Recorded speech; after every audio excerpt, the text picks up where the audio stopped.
Delving Research and Development Private Limited introduces Dale Smart IoT with dedicated cloud software, a cutting-edge solution that offers advanced control, monitoring, and reporting capabilities for businesses, enabling efficient management of power consumption, electrical parameters, demand monitoring, harmonic tracking, and more.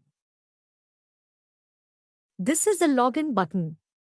You may just click the login button and you can enter into login page. This is a login form on a website where users are required to enter their email address and password to access their account. There is also an option to Remember Me, which allows the website to keep the user logged in even after they close their browser. The Login button is used to submit the login information and access the account. If the user has forgotten their password, they can click on the Forgot Your Password link to reset it.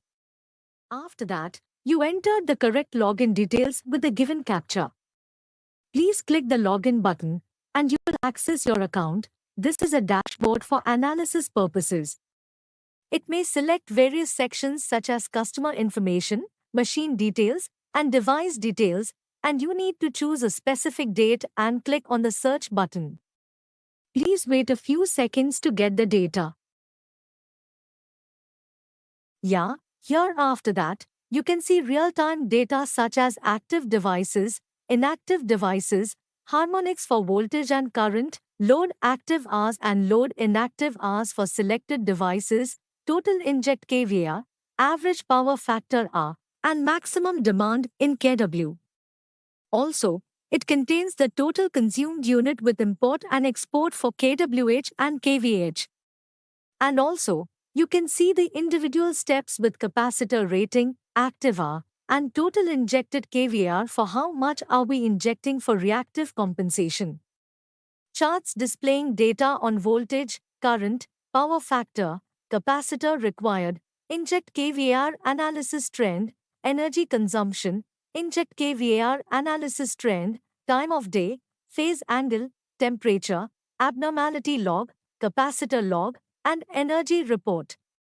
The dashboard seems to provide a comprehensive overview of energy-related metrics and data visualization for monitoring and analysis purposes. Now, we just explain about the dashboard each parts. Active devices. This indicates the number of devices that are currently active or in use. In this case, there is one active device. Inactive devices. This shows the number of devices that are currently inactive or not in use. In this case, there are 0 inactive devices. Harmonics voltage. This refers to any distortion or variations in the voltage waveform. A value of 0 suggests that there are no harmonics in the voltage. Harmonics current. Similar to harmonics voltage, this indicates any distortion or variations in the current waveform. A value of 0 suggests that there are no harmonics in the current. Next, it's related to electricity or power consumption.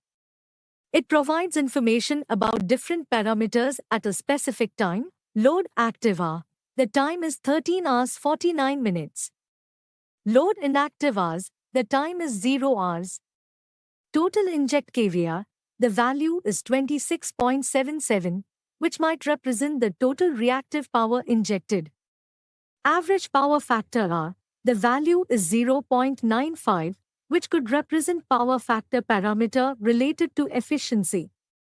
MD for kW. The value is 110, which might represent the maximum demand in kilowatts. Overall, this data likely pertains to monitoring and managing electricity consumption or generation. Next, it seems to be describing a process involving the injected kVAR into a system.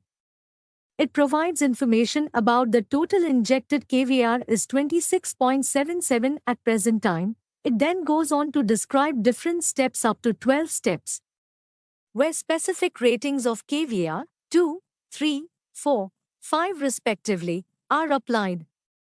For each step, it mentions the active hour and the corresponding amount of injected kVAR. Overall, it appears to be a technical report or log detailing the injection of reactive power at different stages of a process or system.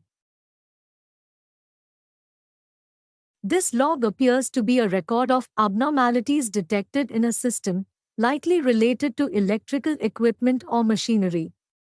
Each entry includes the time of the event, the type of abnormality detected, and the corresponding value associated with it. Here are some observations from the log. At 12:28 and 45 seconds p.m., abnormalities related to high current in different phases were detected. At 8:47 and 50 seconds a.m., there was another high current trip along with high current in the Y phase. Earlier at 8:10 and 51 seconds a.m., a low power factor was detected. At 8:04 and 51 seconds a.m., there were multiple abnormalities including KVA conductor trip, KVA warning, and MD conductor trip. Overall, this law provides a chronological record of abnormal events and their corresponding values, which could be used for troubleshooting, maintenance, or monitoring purposes. This log appears to show the status changes of capacitors at different times. Each entry includes the time, status, on or off, and the capacity of the capacitor in kVAr. For example, at 1:22 and 14 seconds p.m., a 4 kVAr capacitor was turned on, and at 1:21 and 13 seconds p.m., both 3 kVAr and 2 kVAr capacitors were turned off. The law provides a record of when capacitors were switched on or off and their respective capacities. This tabular data is an energy report. Each row represents data for a specific time point for selected device. The columns seem to contain information such as voltage, current, power factor, energy consumption kWh, kVARH, kVAH, and other related parameters. The table also includes columns like capacitor status with on and off status for each one. Blue indication is represented as capacitor on and red color for capacitor off, which might be related to capacitor status and total energy requirements.